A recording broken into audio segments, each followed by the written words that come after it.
We ain't said Grand Rising in a few months. Yeah, it's been a few months. Grand Rising, my people. Yeah.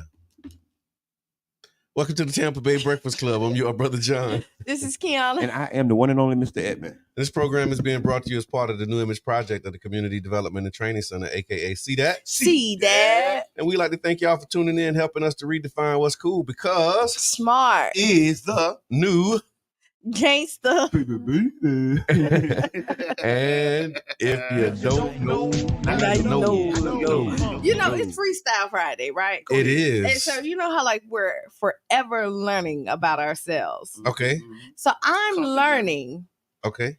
Like, what have you learned about yourself? I like routine. You do? I'm learning because when they go out of routine, I always look crazy. Okay. I heard that though. Like it like when you break the I hear that, routine. Like when you break the routine, like I'll be like, what are you doing? Listen, I sincerely unite with that because like you break the routine all the time. I know. And you always like, what are you doing? Yes. No, but seriously, because like I wake up in the morning every morning at the exact same time. Mm-hmm. It feels like Groundhog Day. Y'all seen the movie with Bill Murray? Yeah. He keep waking up, and then until he woke up, he noticed that it's the same day. Right. That's you how do that too? I'm living that life. I wake up at the same time, but I don't always get up at the same time. I wake up at the same time, but I always don't get. I'm with you. Like I get up and I be like, yeah, waking up and getting up is two different things. Yeah, we connected by the stars. We all different signs. Yeah, we was born under the same moon. Teach my brother. Teach my brother. Talk to him. So you know, gotta talk to him, brother. He's deep over there. What say you, Queen? He real deep over there.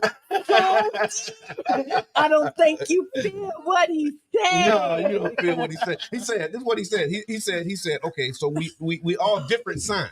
But born under the same moon. Boy.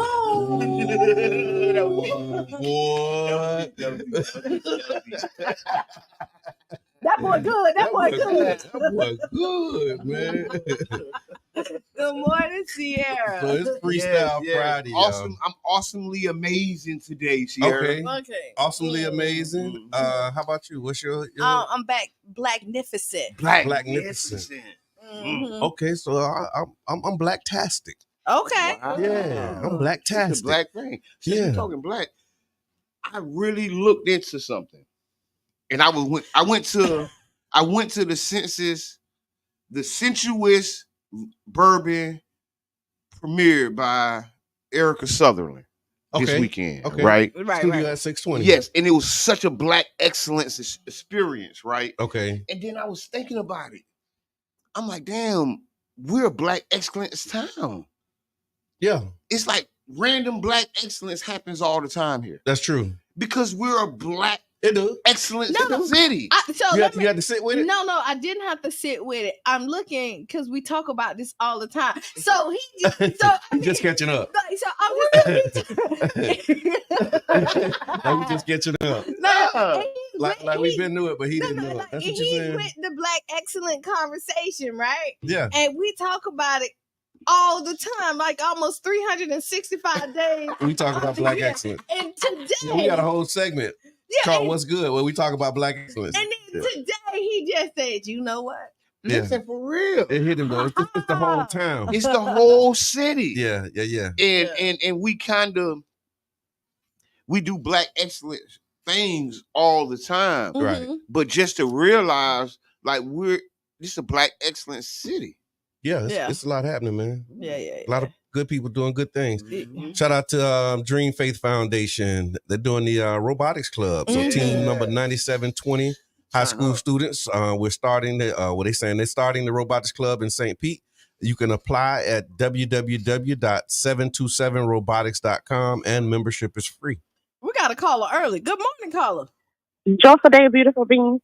Oh, Sierra. So I can't hear it in my head. Maybe you got to wiggle it or something. Joyful morning. Button or something. Joyful morning. May I help MISTER period as in this morning? So I believe, so it's a difference of talking about it and experiencing the black excellence, right? So experiencing it does a different thing. for you than just hearing about it and reading it. Some things have to be experienced. We can't hear about it. Right. And I think Miss Gwen, that's what she was trying to elaborate when we did the gas plant district, when she was saying, yeah, y'all can do all this, but the Black excellence is the thing. We was already experiencing this. This thing was a thing that was already going on. And if y'all ain't experiencing it, it's easy for y'all to destroy it or make it seem like it's not anything. And we need the reparations, but we need to get back to Black excellence. And only we can do that because it starts with us and it ends with us and it continues with us. And thank you for feeding us, Tampa Bay Breakfast Club. That's all I have. Thank you. I love that. Yeah, that was amazing. That was magnificent. That was. And so just like she said, with Miss Gwen talking about it, I wasn't there, but what I'm picking back. So this is why we're here, to make sure that we are pushing for the Black excellence that we are making sure that in this 86 acres, that our voices are being heard and we're not just pushed aside or given just something just to shut us up. That's right. I unite with that. That's right. Comedian Damian Davis, good morning, big brother. Yubi, I see you. Appreciate you. So speaking of gas plants, so just as a reminder, y'all, the community benefits agreement meetings are happening. I think so was it extended? Yes. It was extended. So the next meeting is Tuesday, January 30th. And then there's a meeting after that. But we're gonna talk about that after. Okay, but so right now, put your attention on January 30th, which is next Tuesday at 5:30 at City Hall. Residents are encouraged to attend the CBAC meetings at 5:30. At 5:30, yes. And more information can be found at stpete.org/gas plant. And you're not late if you don't make it there at 5:30. You can still. It goes on for a few hours. So I'm hoping they take the feedback and put the public comment up front. But that's I like it the way it is because it gives people who aren't in tune the opportunity to learn as the meeting goes on. Okay. And then I can respond to what I've just heard. Okay. So a lot of people ain't been following it enough to walk in with good comments. Yeah. You get what I'm saying? And my thought process is the comments that are made may inspire the body to make some decisions based upon what they're hearing. Agreed. So if the comments coming first, you might say something that be like, oh, you know what? I ain't think about that. And let me put that in my notes as a decision maker. So let me say this, is that I've gotten a few phone calls. Okay. About us talking about the gas plant district. Good job. And people have been motivated. They was like, I feel guilty because I wasn't. And you was like, y'all talk about it so passionately that I'm like, oh, it sparked interest. That's good. That's from people. So I want to say, hey, thank y'all. Appreciate look, y'all. I want to say morning, thank Lily. you. Yeah. I want to say thank you. You don't know, now you know. We've been talking about it. In the biggest meeting, they had an overflow room. So if people know what it means, first is the room that you go in. And then once so many people come, there's an overflow room, which is another big room with TV. It's still right there. But the reality is, this was the most attended CBAC meeting, the most participated CBAC meeting. So we want to keep that energy. We want to keep that same energy next Tuesday at 5:30 at St. Pete City Hall. Pull up, you get what I'm saying? And we here. Right on. We got a call coming in. We got a call. It's Freestyle Friday. It's Friday. It's Freestyle Friday. Hey, caller, what's on your mind? What's up? Good morning. It's up there like Granny Penny. What's happening? It is. What's good? How everybody doing out there this morning? Y'all good? Y'all live? Yes, man. Yeah, good to hear from you. The host. Oh, comedian. I know who we're talking to. The host, one of the hosts for the Collard Green Festival. Oh yeah. I like my greens. Long they don't come out the can. Yeah, you can't eat no canned collard greens, man. Come on, man. Some people do eat the glory. Glory ain't bad. You can't sleep on glory, boy. Glory. I'm trying to see. I just told you, it ain't bad. It soak up all the juices. Glory be all right. Who raised them people eating collard greens out the can? It's a new word. Mama, these people ain't right. Don't let your grandma see you eating a green. Definitely ain't right. Grandma still want the dirt on the roots, right? That what you want to do? That's why your name brother John Muhammad. Brother John Muhammad. Real brother. Yes, sir. Hey, I wanna just give y'all a shout out, man. Keep doing what y'all doing. I'm mad I ain't know nothing about them checks because I would have signed up. But I want to congratulate.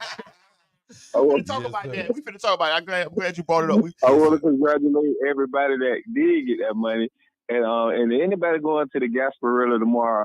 I will be headlining the comedy fest at the Gasparilla tomorrow at the Barrymore Hotel.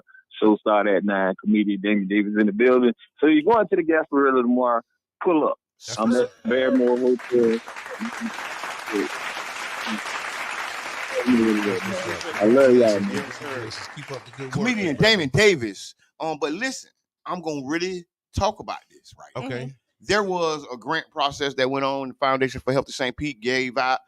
And Did they say Bayfront, did they say $4.8 million? they say 4 million, 2 million, 2 million from both entities. So Okay. it was the hospital, Yeah, Bayfront Hospital. Bayfront Medical, Mhm. and the Foundation for Health of St. Pete. Yeah. Okay. So people were awarded grants around like the issues. Remember they came out with those 4 or 5 issues. Mhm. BIPOC this. BIPOC is Black, Indigenous, and people of color. Go ahead. BIPOC this and that, and Mhm. then it was I think returning citizens or something. They had different departments they were giving money for. Okay. People were awarded between 10,000 and I seen some checks as big as 253, 54, 50. No, I Oh, seen so- 500. No, I what's her seen the name was biggest- here?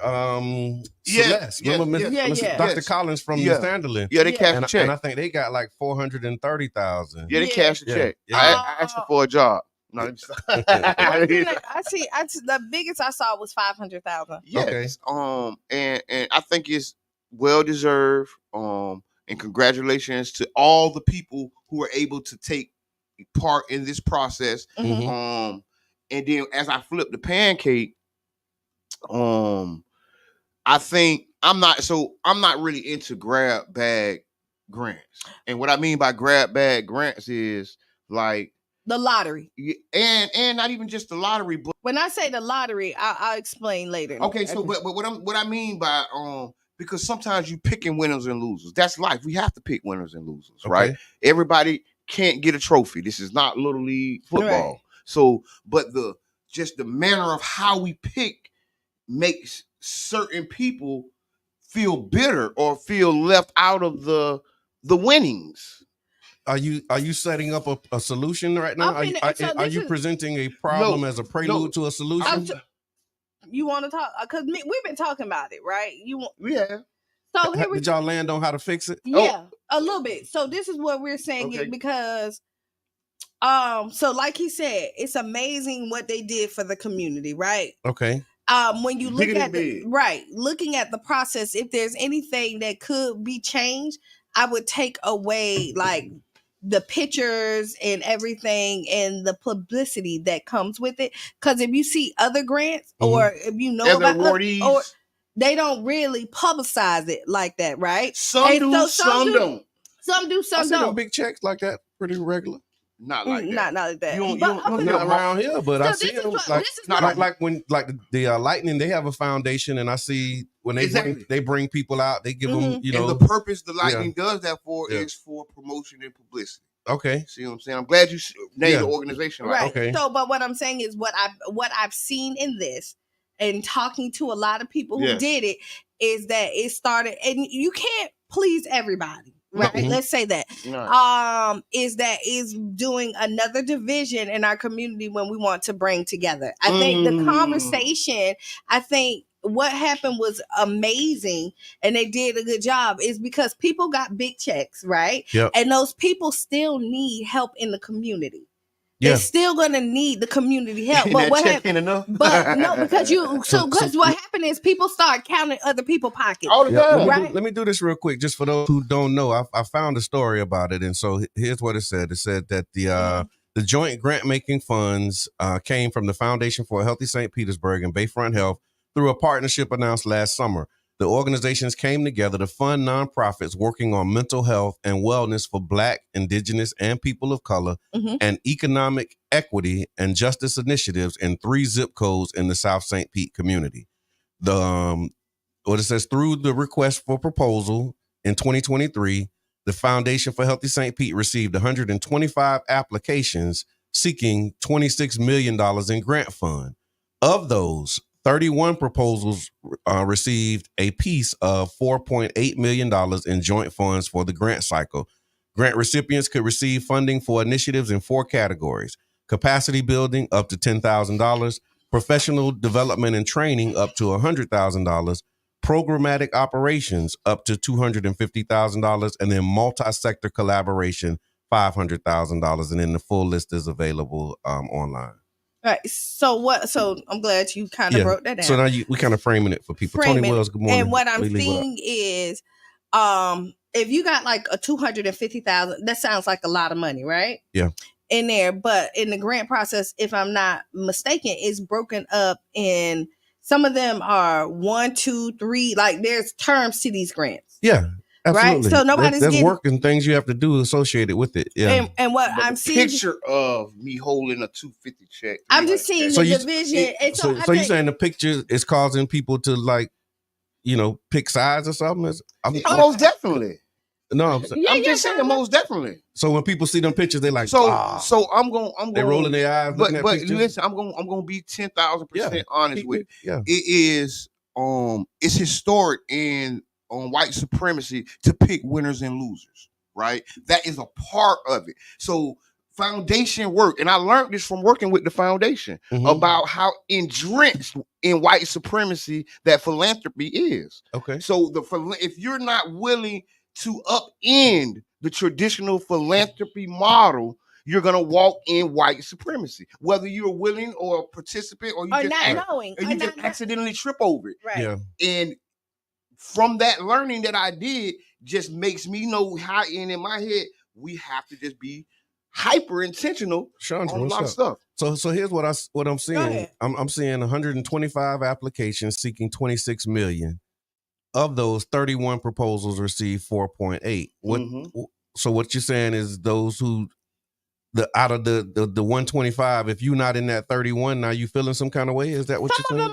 Some people are. Yeah. So you're looking at programs, they feel like just looking at programs who just started. They would have picked themselves. I would have picked me. Everybody's gonna pick you. I wouldn't have picked them. I would have picked me. Of course. But what I'm saying is, with the vision is where I like unity. Yeah. But I mean, and this is in Fruitopia world, right? This is Qiana world. Everybody get along, but it doesn't happen in real life. So if they would have funded all 125,000 and just funded them equal, 125 applications and funded them equally, would that have been something that you think would like? So you got 125 applications. And you only got $4.8 million but the applications are seeking 26. What do you do? How do you handle it? First thing I would have done, I wouldn't have opened it up to like a big, I wouldn't open the spigot up so large, right? So I wouldn't have to turn down 120 people. You get what I'm saying? That's the first thing I would have did. The first thing I would have did. So you would have limited it to how many people can apply? No, I wouldn't have limited it to how many people apply. I probably wouldn't even open the application process. Okay. I probably would have sent my people out to identify these people, and then that's a problem, right? It's going to always be a problem. That's the problem. So every solution that you present is going to be a problem. What does that mean? Don't solution. What does that mean? That means keep it the same.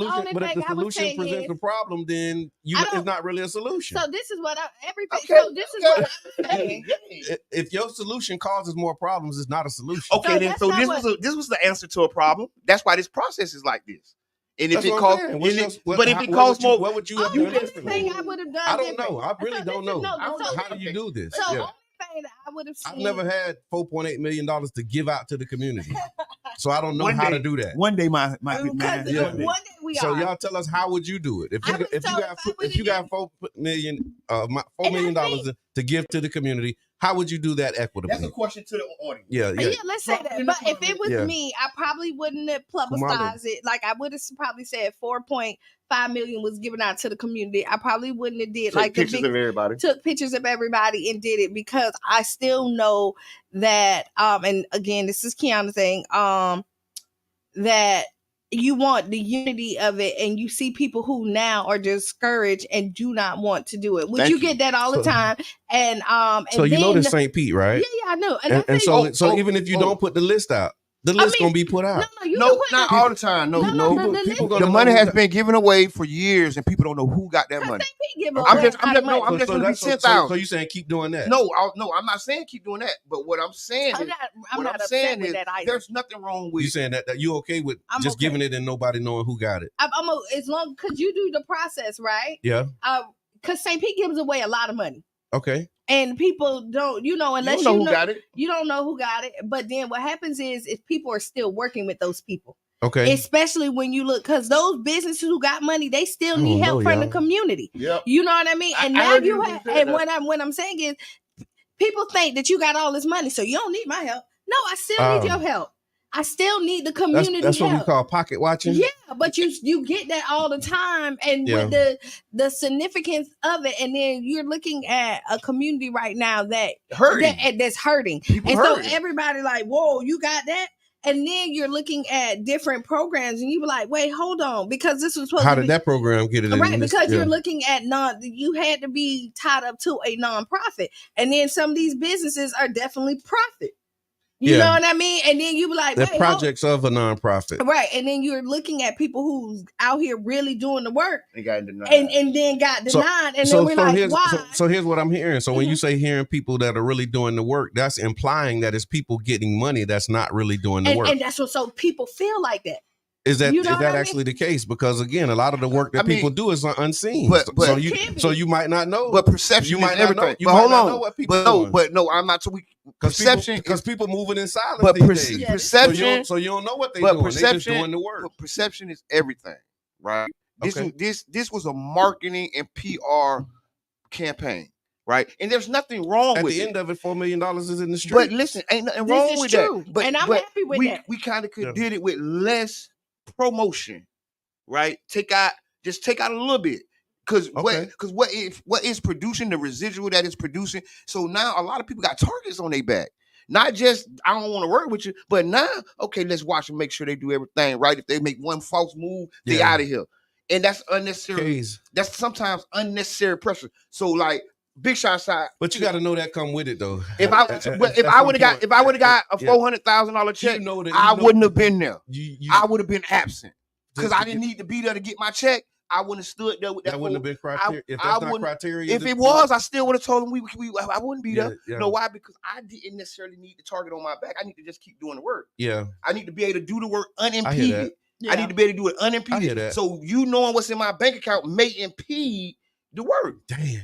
That's so unfortunate, but it's true. But that's what kind of came. I hear that. And because you may have people that are doing the work, but then when they get some money and people know they got some money, now they're gonna be like, oh, they got money. They don't need my help. Invoice. I don't know what they said. Yeah, you get invoices back. That's crazy, but it's real. If there's one thing that I would change, that would be something.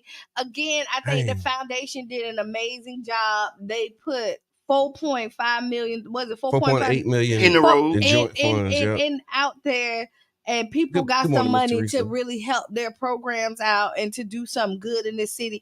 And so you can't ever be upset with that. And the other part of it is, do you think that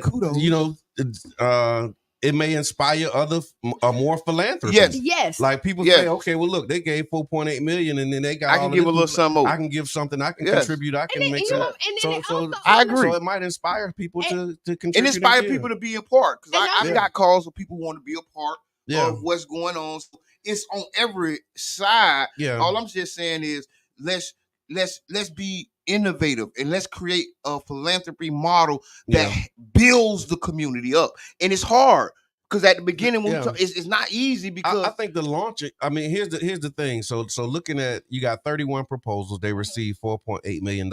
In a year from now, we're gonna see. Right? a Because year or two. Or you'll start to see the impact of these resources and see like, okay, this is what, or not. This is what 4.8 million does or does not do. Because it's up and down. It's no guarantees. This is hard work. Yeah. You know what I mean? Just because you pass me a big check doesn't mean it makes my mission any easier. That's no. It just listen, it's still life. You gamble on that you're gonna your business is gonna be successful. Yes. Or what you're gonna do. Because the nonprofit business is a business. Right. And so you just got a nonprofit business that just got $250,000 set up your payroll of capital. And I think that's what it said. It said some of these were programmatic operations checks. And so that's to help you really get your programs to function and operate with the capital that you need to get them to operate. And that's needed. That's again, I want to say multi-sector collaboration is another one. If there's anything, and we're throwing it out there, and you can give us a call at 727-637-2460. If there's anything that you would change about this grant process, because everything is a growth, right? I bet you most people say they would change the notification process because a lot of people who might have wanted to apply didn't know. Because you heard Damian Davis. I wish y'all to know they was giving out checks. I will tell you, the foundation, they put it out. They put it out there. But they. So you can't say you didn't know. But it's a bubble. We gotta take a break. A bubble. Oh, it's a bubble. Is 8 o'clock? It is. Yeah. Okay, 8 o'clock. We'll be back. And we might be back sooner than later. Some stuff was happening. So if you hear the music playing and not anything else, we'll be back sooner. Okay, we'll be back. We're gonna get 1 minute. From the BBC World Service. Also ahead, in the US state of Alabama, a convicted murderer is put to death with 9...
threats of genocide from being committed. Now, this ruling comes in response to... We are back. We back. We back. We back. We back. We back. We back. On this Freestyle Friday. We back. We back. We back. We back. And I'm blacknificent. I'm blacknificent. I'm blacknificent. Come on. Come on. Come on. Come on. Come on. Come on. Fantastic. Hey. Absolutely. Yeah. Unapologetically. Yeah. Blacknificent. For real. For real. For real. Welcome back to the Tampa Bay Breakfast Club. I'm your brother John. This is Qiana. And I'm the one and only Mr. Edman. This program is being brought to you as part of the New Image Project of the Community Development and Training Center, a.k.a. See That. See that. And we'd like to thank y'all for tuning in, helping us to redefine what's cool, because Smart is the new gangster. baby. And if you don't know, now you know.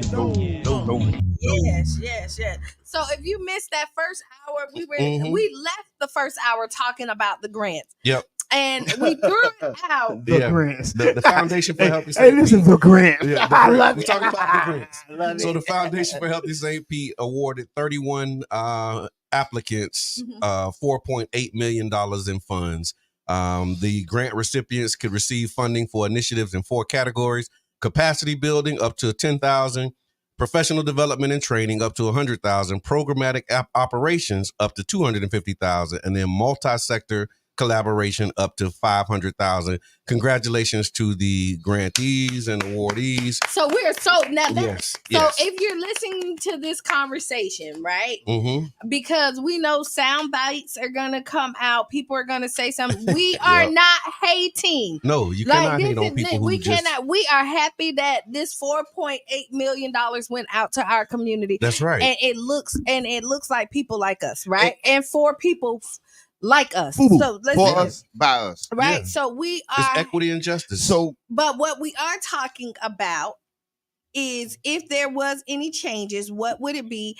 And some of the pros and cons that we saw, and we felt like it kind of put a target on the winner's back. Yeah. And just a little bit, and we took and put some animosity there where we need the unity. Angst in the community. Right. We need the... So is the animosity already there? It's already there, but it gets heightened. It's magnified and it's amplified. It gets heightened when the paper get involved. That's again, it's just so hard for me to kind of like reconcile that, but I know it's real. It is. Because I know people do hate on people who get money, who win. Now, and like what you said, it's like picking winners and losers. And so when you apply for this grant, it was 125 applicants. And 31 of them were chosen. So that's 90 organizations that didn't get funded. Hundreds, if not thousands of people who how many other people in their staff. And I'm gonna say, right, I'm in support of giving this money to community members, right? Because I am aware of the millions of dollars that went under the table to a bunch of organizations whose names we don't know. And that's the point that you were making. That's the point. It's like that target. So once you get, a big check, sometimes when people look and they see you got a big check, one of the immediate responses is why they gave it to her, or why they gave it to him. Oh, they don't need the help because they got that money. Or why this? So this, I'll tell you this. This is the story. When my mom used to read me the Bible when I was little. And in the Bible, there's a story about 2 brothers. And one of the brothers got something from God, and the other brother was like, why he gave it to him? Oh, I remember that story. Why he gave it to him? He should have gave it to me. He ain't even do nothing. Hit him across smite. He ain't do nothing. I did all this work, and he gave it to him. Why he gave it to him? And then he ended up killing the one who got it. You see what I'm saying? Right. And that's what we see happening in community. People get these big checks, they get these awards, and then somebody say, why they gave it to them? Right. And then they have in their mind, maybe not to kill them, but they start assassinating the character. Boo. They start assassinating. I appreciate you. You see what I'm saying? I appreciate you for your wisdom, because have y'all ever seen what they call the lottery curse? Yes. And like when you get the lottery, and then they say, "Hey, go up there and take a picture with the check." This called the lottery curse. I've never heard of it. I would never. So, how did I start when I say you said the lottery? And then I said I explained it later, but we never got to it. We on it now. But we on it now. Yeah. So that's the first thing You did. You said the lottery. Yeah. You said that off rip. And he was like, no, not the lottery. But I don't think he was connecting the dots to that point. Right then, but that's why I was. But No, it's, okay. it's just time. But this Time is how we allowed work. us to build it. This is Yeah. how we work. Yeah. That's why we the Tampa Bay Breakfast Club. Miss Nicole, thank you for the stars. Y'all can send us appreciate stars. it, yeah. We appreciate Tasha. the stars. We're going to keep talking about the issues that impact the community the most. This is 99 Jams Care Festival Radio. You are listening to the new morning show, the Tampa Bay Breakfast Club, live 99.1 Jams. So I know, Mr. Edmonds, you gotta run. You got some work this morning. So I want to do this Ask Qiana early. I want to do it because I want to hear his take on this because this has been something that we I think I read it. have been talking about. Yeah, I know you did, and I really want to get into it. So I didn't. So let's talk about it. You ain't read it? No. All right. I never read them until but go ahead. All right, so check it out. I'd rather be publicized rather than not know funds were distributed. But the fact is, funds are distributed and we don't know who getting them. Right. Except for this patch of money. In the past. Yeah, you saying no, I'm just saying except for this patch of money. So you think this fund's going out all the time and nobody knows who got it? There's what's called a 990. Brother John put me on this because I would call Brother John about this. And Brother John, where this money going? Brother John, hey man, go online. It's called the 990. And send me the link. There's a tax form that it lists the people who got grants and awarded. So the information is public. Yeah. This is not private. This is public information. But the fact is, now certain people are going to have hardships because of those dollars. It does set you up. And that's hold on one second. Carla Bristol, she always dropped this too. Remember, it's about who was not in the room. Always. And it was 94. It was 94 other organizations that didn't get checks. And so, shout out to them as well for, just putting their name in the hat and the work that they're doing, but they just didn't get funded in this round. And now we'll tell you also, this did motivate some people to be like, next year, hey. Yeah, when they doing it again. Because I'm going to have it. When they doing it again, because I'm getting in the game. Now I'm going to give you the hard truth. Even more of them ain't. So if 500 people would have put their name in the hat, we only had enough for 24, 30 slots. So that's what I'm saying. Yeah. That's what I'm saying. That's why I call it grab bag grants. Right? There's not enough for everybody. It's not. It's not enough for everybody. So let's Elmo. Elmo on that one. Okay, let's go. And we're going to get into the Ask Qiana. I appreciate that though. So dear Qiana, I've dedicated several years to community work, pouring my energy into initiatives aimed at creating positive change. However, I find myself growing weary due to a perceived lack of progress. The challenges seem insurmountable and the impact I envision feels distant. I've always believed in the potential for positive change, but the slow pace is disheartening. How can I navigate this sense of stagnation and renew my commitment to community work? What strategies can I employ to overcome the frustration of seemingly limited progress in the community? Okay, wow. That was a tough one. But you know what? I'm going to tell you first, it's consistency. Okay. And you got to know what you do it for. Again, you have to know what you do it for. Your why. Huh? You have to know your why. Okay. Once you know your why, then it push you to go further when you get discouraged.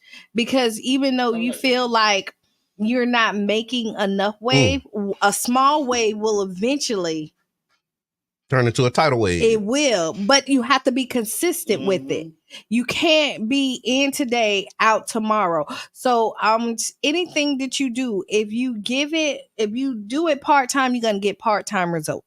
Okay. If you do it full-time, you'll get full-time results, but you have to be committed to the cause. And then you have to find like-minded people who stand the same way you stand, believe the same way you believe, walk the same walk you walk, and with that same kind of mission, so that y'all can make the stretch further. Yeah. You know what I mean? Teamwork makes the dream work. You see all the time, you have this group over here and that group over there and this group over here.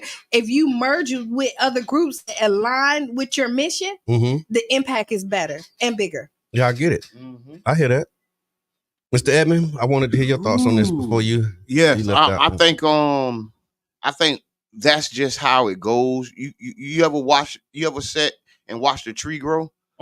So the community work is the same way. It's growing when you can't see it.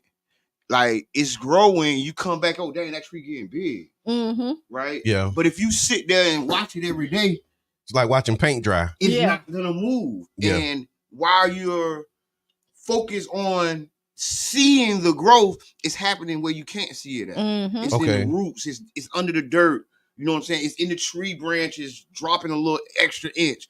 And you just got to know the tree growing. You got to keep feeding the tree, what they call it, watering. Yeah. So if you're doing this work and you trying to see the tree grow, you just got to keep watering it. You got to keep the nutrients in the soil, like Qiana say. Yeah. Get your team together, right? No, I appreciate you saying that, because I was feeling like that myself. Like you get to a point where it's like, okay, am I really making an impact? You know what I'm saying? Yeah. But then when you look back, the tree up. You like I'll give you another. This was one of the moments, like these community benefits agreement meetings that's happening.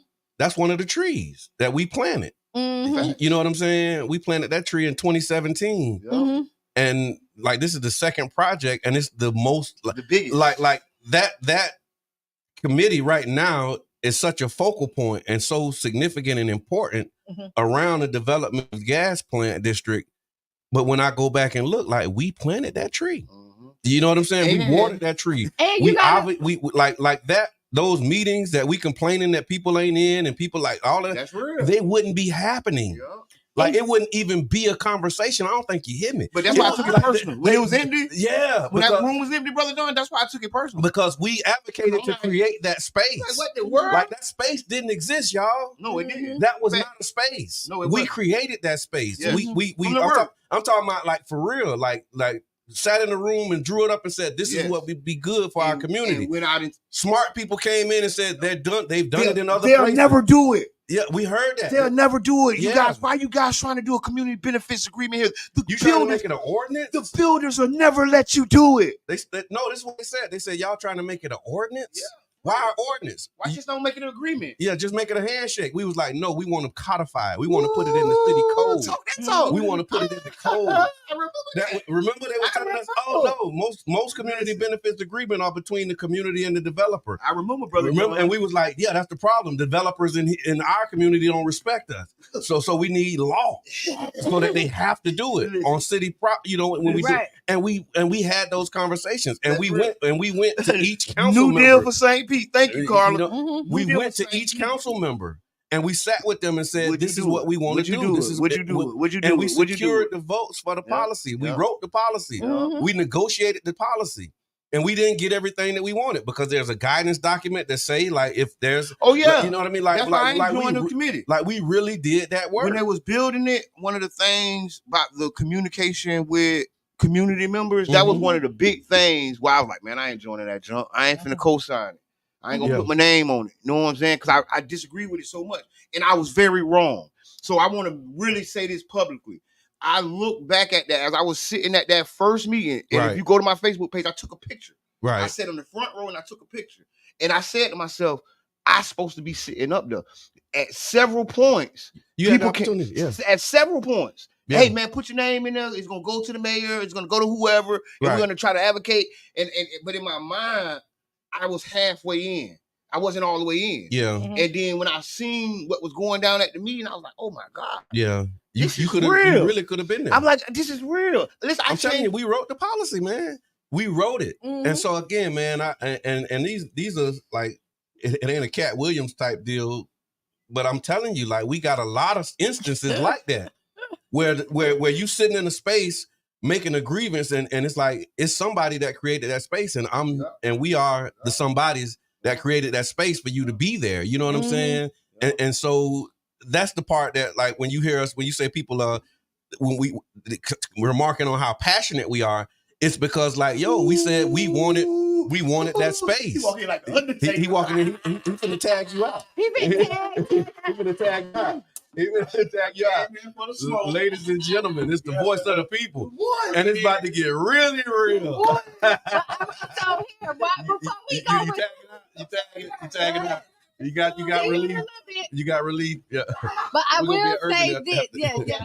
So yeah. Don't forget. Yeah.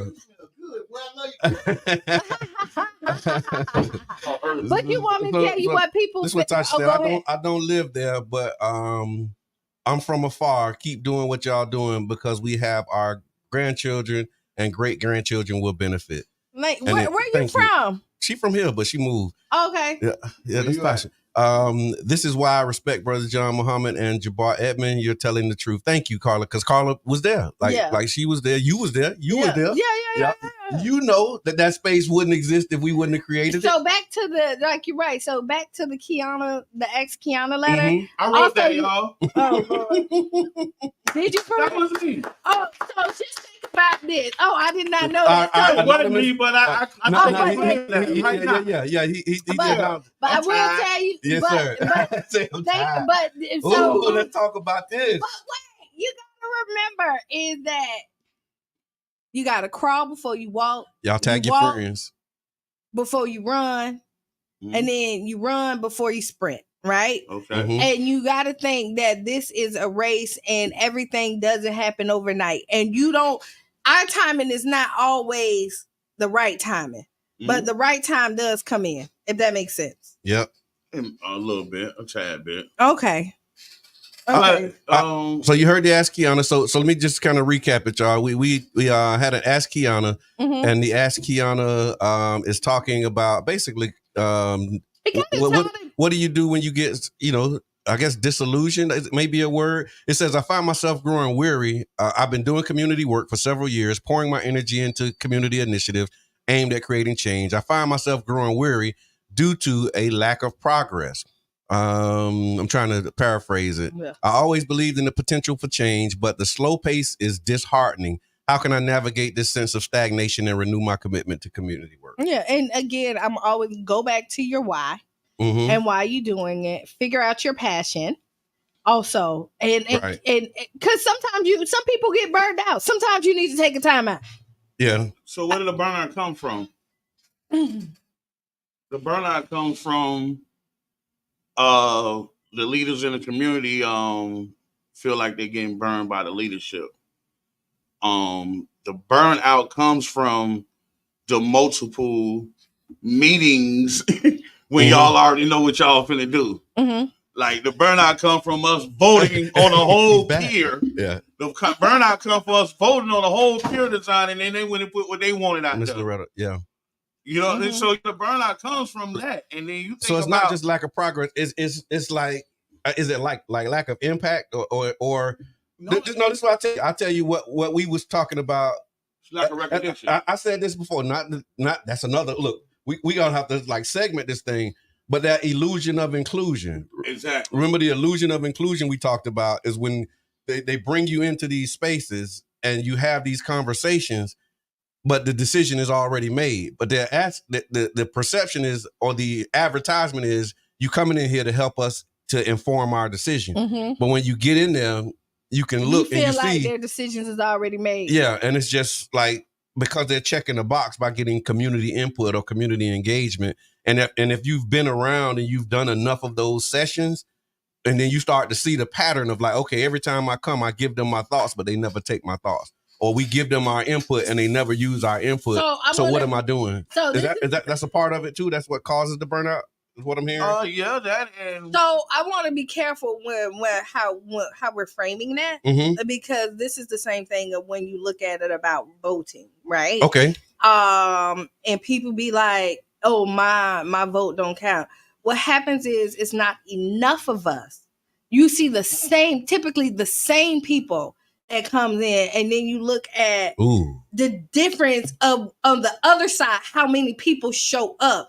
We need to stop framing it as like the this is what I'll tell you. But that's you flip the pancake on the other side, that's the same thing. The same people get the handoffs. The same people. It's like we're going to keep pushing the money in the same direction soon. Yeah. So that's the thing about it. Yeah, it's the same people in the room, but when it comes down to all of the funding equal around in St. Petersburg, how far really is the outreach? And like really, like let's really dig into it. Like we said when we was on the panel. What really is for the community? So and go ahead. So I'm gonna say this: if we know that people are getting, like the same people are getting the money, right? Across the board. And some of these people are What's your bearing on the community? So I've seen a lot of positive bearing things, people or programs coming out the grant process, but I seen some. I'm like, well, what's the bearing on the community? The impact. What you really gonna do? Yeah. Right. What this money really for? Yeah. And I say that from a point where I sat on the panel. Everybody raved about the panel, but I cryptically told you in this panel that the facility that I'm sitting in didn't want to fund us. We had already been denied. Yeah. So we're gonna sit here and rant and rave about what's really happening at the moment. Yeah. But y'all don't put the money into the programs that y'all want to rant and rave about. Yeah. We came with a program for 727 Story. Right. And y'all want to rant and rave about these guys, man, but I had to see the disappointment on their face. But not fund them. Yeah, exactly. So they'll say that's great work that y'all doing. Y'all doing an amazing work. We applaud the work that you're doing. But when the checks cut, they don't get one. I had to see the disappointment on their face. So here we go. When you're this is not that is tough. It is tough. So this is how you play, like, and it's always a game, right? On the flip side, congratulations, Qiana. She was in the number. Yeah, and she didn't get enough. Yeah. Well, I'm looking like, why is her check ain't got no more zeros? Because of what she applied for. Right. Because it's capacity. Community impact. Look who she was with up there in the picture. No, but I'm answering your question. Yeah, I know. You know, I was in my head. Like, hey, it ain't rhetoric, right? We because I don't want it to seem like, oh, well, she ain't get enough. She got the max in the area that she applied for. So, you know what I'm saying? She applied. I think it might have been capacity building. Yeah. And I think capacity building was up to 10 grand, and she got 10 grand for capacity building. She got, you know what I mean? And that's the balance. And I think that line that sometimes gets misperceived is like when I say stuff like that, people are like, oh, well, he ain't with. No, I'm not against anybody, but I want to make sure that we're stating the facts. Right. Because what we would do is we say, man, she ain't get enough. She got the most in the category that she applied for. Right. But if we don't say that, then you won't know that, and you be like, man, they tried her. Somebody got this amount, and she got that little bit of. But it's the different program. But that's how what happens in our community. Right. And now people be hating. They be hating. Well, you shouldn't hate on nobody. Like, first of all, you can't hate on the community. The angst and frustration is with the leadership. But so this it's never with you. I can't. So this is what I'm gonna say. So at the end of that, I'm gonna say, because we can't change some stuff, right? We can talk about it. But it's a lot we can't change. But some we can't. So there's some things, and what I would say, if you know the people who got it, my first thing would be knocking on the door. What did you do? Yeah. What did you? No. That's just me. Hey. What did you do? That's funny. You even put him like. I already know with Jab when he walked in. I know he came in with a chip. You know what? I went right back to the director of the foundation. Wanted to know what we did. I had a debriefing. Yeah. But the thing about it is, me, Qiana. When I say I'm the one that wrote the Ask Qiana. Yeah. All right. Let me just tell you about me. Okay. Under the veil of CDAT. Yeah. It was King Jab. Mm-hmm. While y'all was doing the political work, I went and dug in and ran the street team. Yes. Thank you for that. Street team, census, eviction assistance. Yep.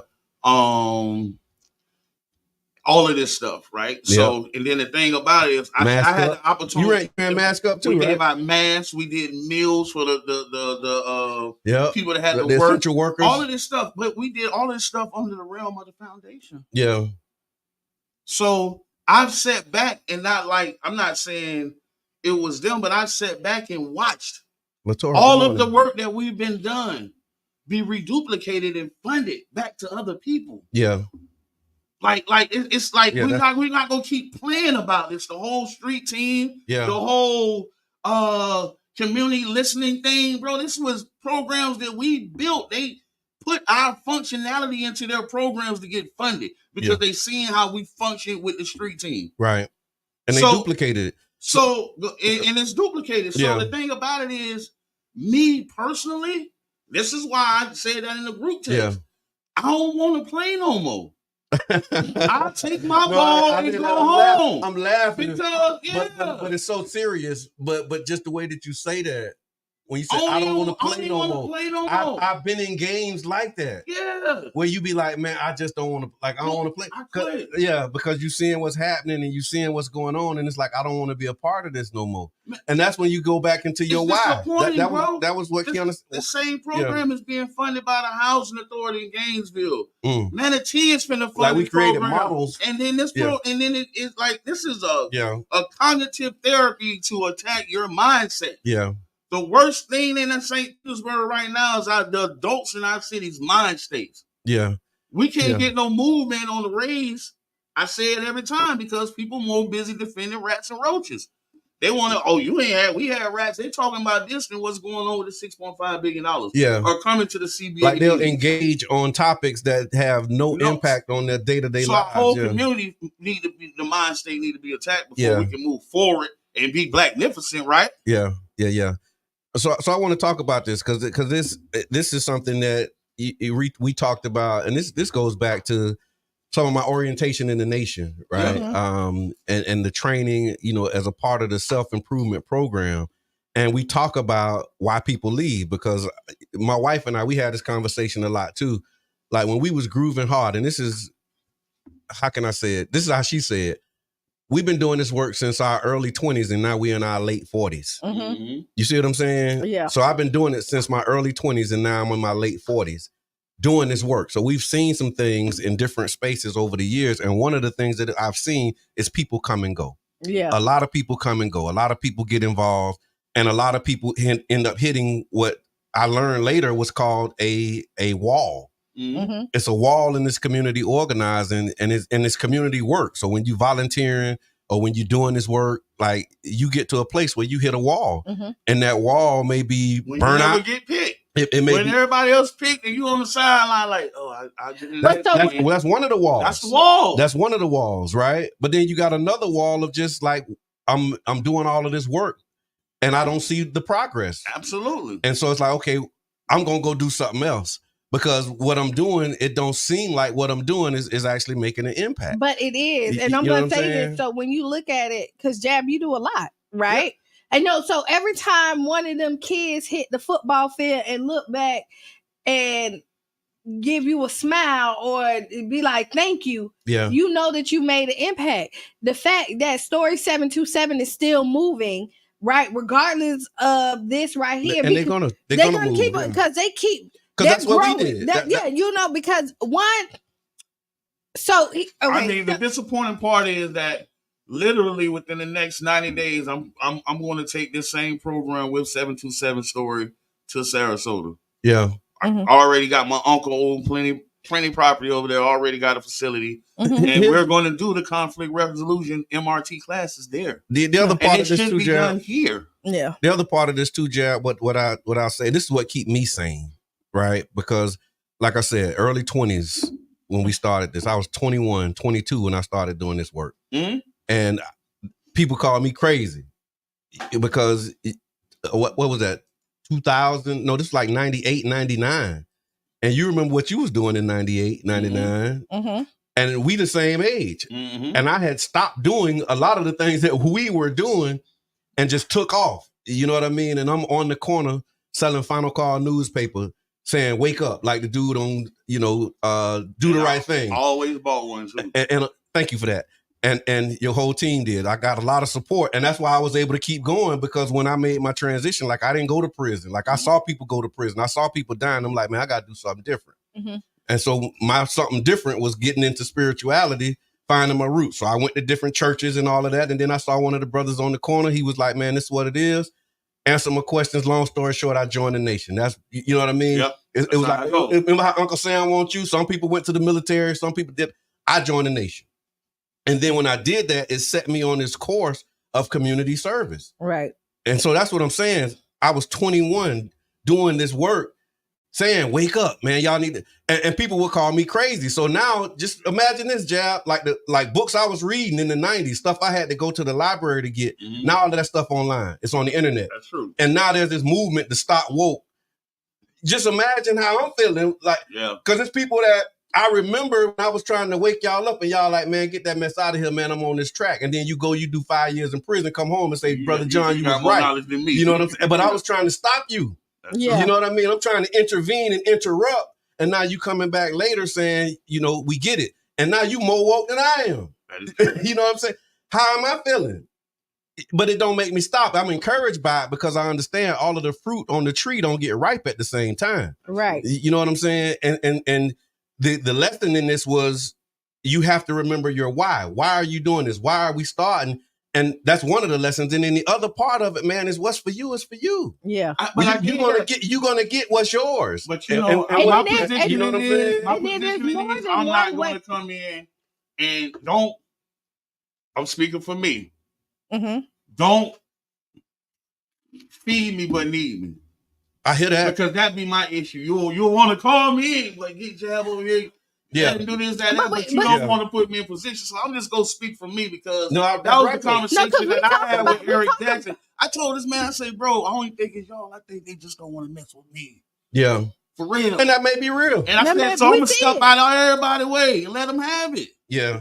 Yeah. It could, I mean, that may be it too. We talk about that all the time, but don't stop. One is because just because one group don't want to mess with you, don't mean another group won't. Yeah. Right. And then there's I want to say this. You just made me think of something. Mm-hmm. I've been blessed by being voted out of groups. So.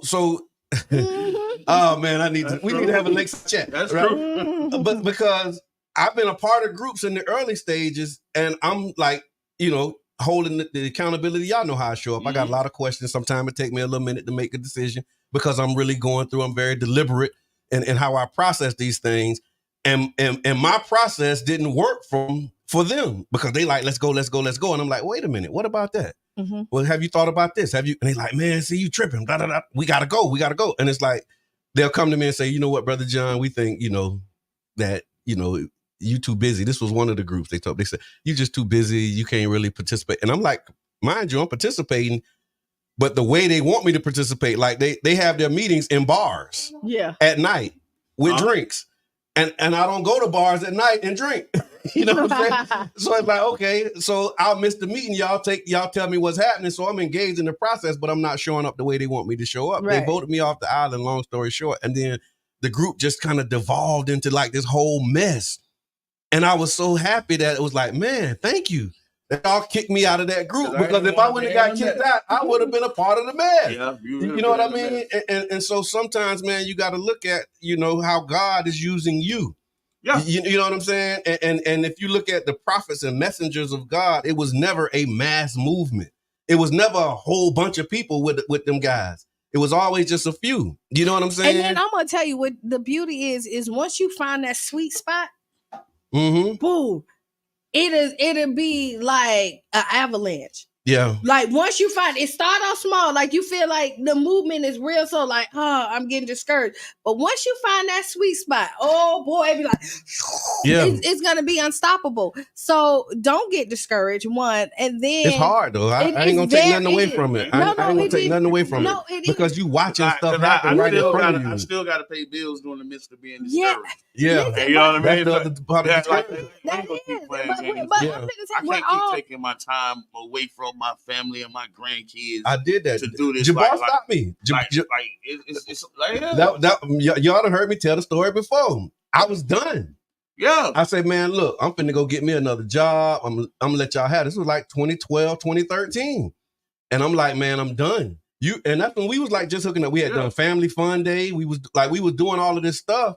And we was doing the stuff, like we was grooving good, but I was struggling, like personally struggling. My family was suffering for real. Mm-hmm. And I'm giving all of this time to the community. I'm leaving work. I'm doing work, about to get fired because I'm in the bathroom trying to quarterback plays and make stuff happen for community. You know what I'm saying? And then I got to go back out here. They looking for me on my job. You know what I mean? Mm-hmm. And I'm like, man, I'm finna find me another job. Boy, I need. And Jabbar was like, man, no, we need you. Like, tell me what you need me to do and I'll help you. Mm-hmm. And he made his word bond, and that's what allowed me to keep going.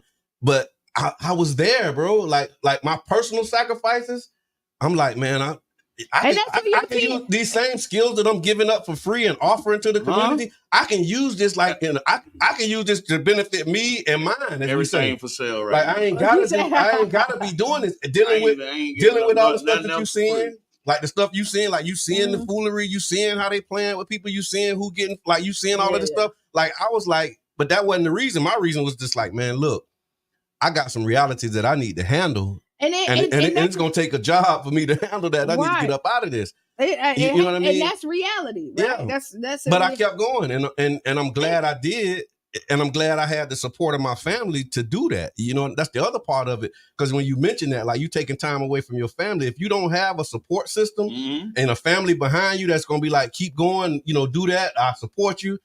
It make it that much harder because you're watching your family take these hits. They take it, because your time, your talent, and your treasure is invested in community, and you seeing this slow progress. You seeing all of the dysfunction of community work. You seeing this lack of unity. You seeing all of the stuff that you see, and you still gotta not be discouraged. Yeah. You know what I'm saying? But you gotta look at it because other people. So take John Bailey. Mm-hmm. He got it. But congratulations to John. He well deserved. Well deserved. But look at the struggles that he had coming in, and that he could have stopped at any point. Yeah. You know what I mean? And this was his sweet spot this time. You know what I mean? So you never, like you say, what's for you is for you. What's not is not. So, and then when you look at things, and this is a Qiana thing, there's a blessing and a lesson in every situation. And we can look at it in a negative way or figure out and take something positive and good from it. Either the glass half full or half empty, and figure out how you want to look at it. Man, I hear you though. Let's do this here. First and foremost, anybody that was funded that was a black organization, I have no problem with that because that's one of the things that I spoke on that panel is y'all fund programs and put people in position that can't even come in our hoods. Yeah. That's one of my biggest problems. Okay. So I feel like they've got a grant to work in the hood, but they can't come in the hood. Digital inclusion. When you laughing because that's my prime example. Yeah. Like you can't hire Debbie Polowatsky to do digital inclusion at Child's Park. Yeah. You know what I mean? She's not going to nobody's door. And here's another one of those factors that, so for those who are listening and things that contribute to burnout and that cause people to leave is stuff like that, because I've seen that happen.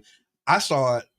I'll stay on this campaign side of it. So when I was working with SEIU, this going back to like 2016, when Trump and Hillary and all of that was running, a lot of stuff was wrong with that. But one of the things that they did was they brought in a guy from Minnesota, and he came from Minnesota.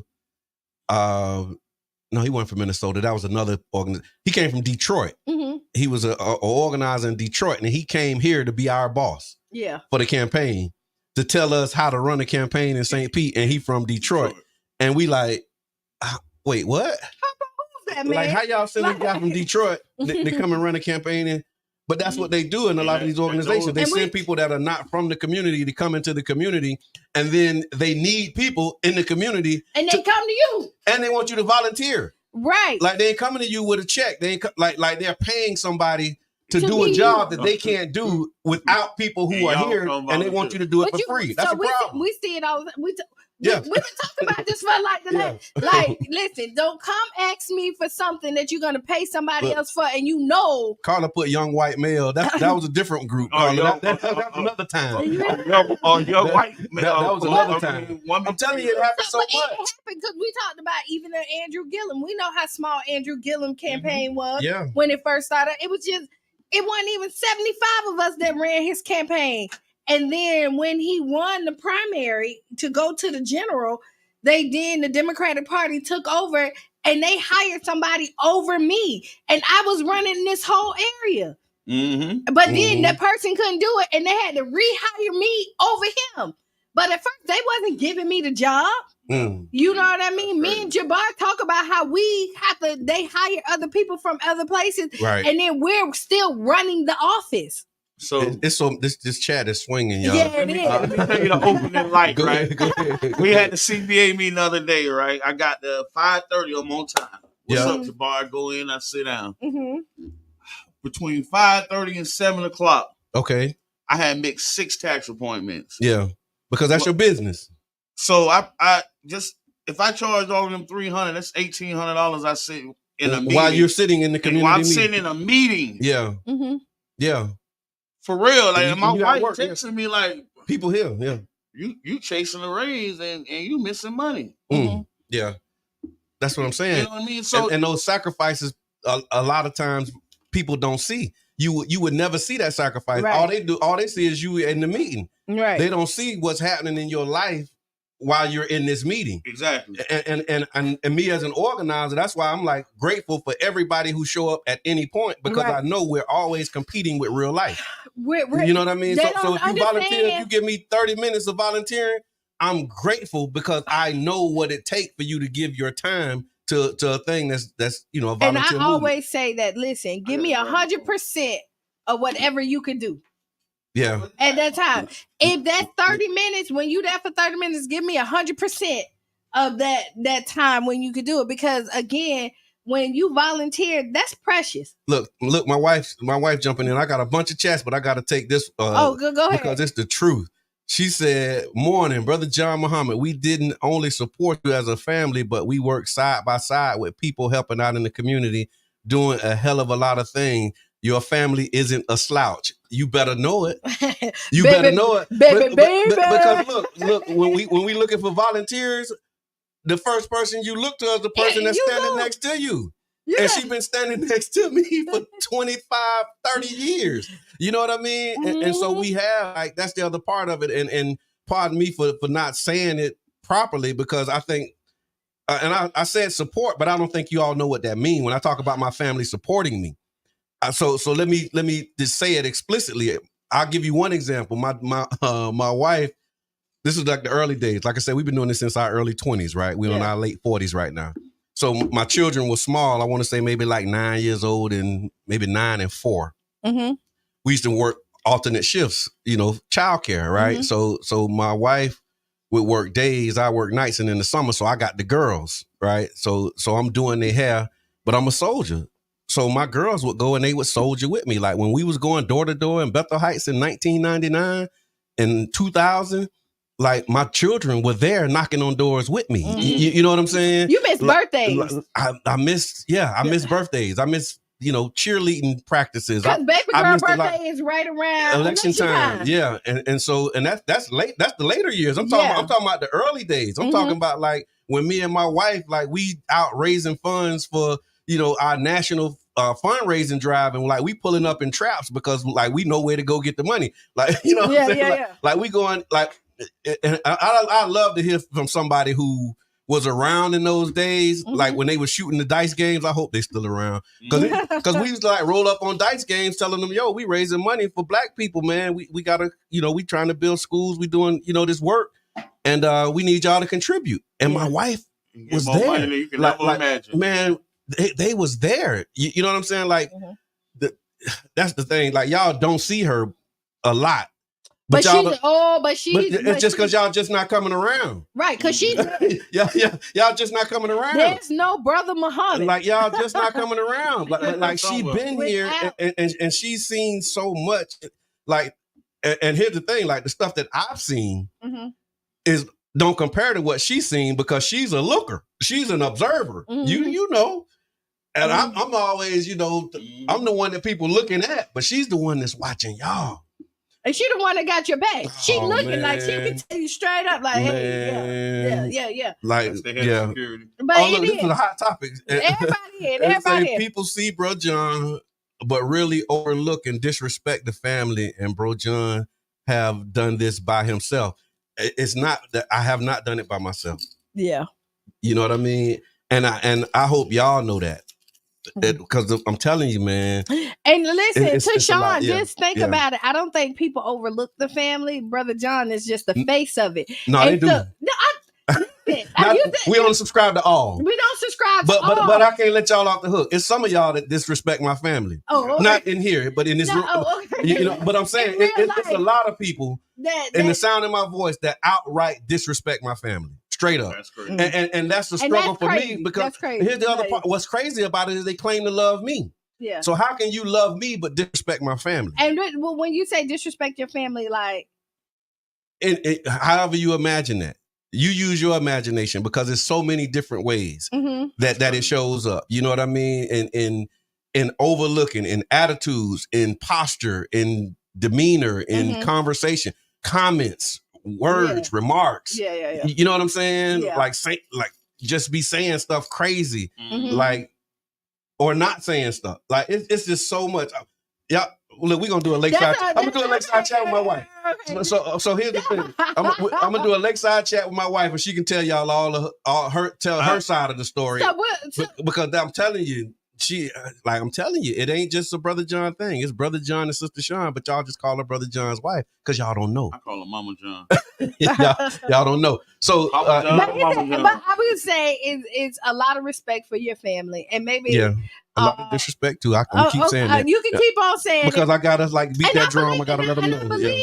I totally believe it because you when you're out in the community and you doing it, there is a lot of stuff that goes on that other people don't know. And I'm gonna tell you this too, Qiana. Just not, and I don't know how this ended up being about me and my family, but because your wife tagged in, and let me tell you, she double dutch. She tagged in, and when she tagged in, everything go blank. You know it. But I'm gonna tell you, man. The other part of this thing is in the early days, like I said, early 20s to late 45. So we've been through a lot. There have been women that would try me because they think they want me, but they don't because they can't handle me. I know that, but they don't know that. You understand what I'm saying? But say that again. Yeah, the women would try me, like really try me because they think they want me. But they really can't handle me. I know they can't handle me. I know the only person that can stand me is Tashawn. Because sometimes she can't stand me. So I'm telling you, like, I'm a tough dude. But let me tell you this. I had a conversation with another married person, right? Yeah. And we was talking about women sliding in his inbox. And, because it don't happen no more, but I'm just saying, and I told him, like, listen, don't mess up a good thing for temptation, right? Yeah. And I'm glad you told him. You ain't got to tell me. Because I know they can't handle me. I'm talking to you. I know the biggest part. You can't handle. I know you can't handle that's going on in my life. I know what we've been through to build what we have. And I'm not trying to go through that with nobody else. And ain't nobody else trying to go through that. A lot of times, it's not that they want you. Like really want you. Yep. They want to be able to say that they have you so that they can throw it up in your wife's face.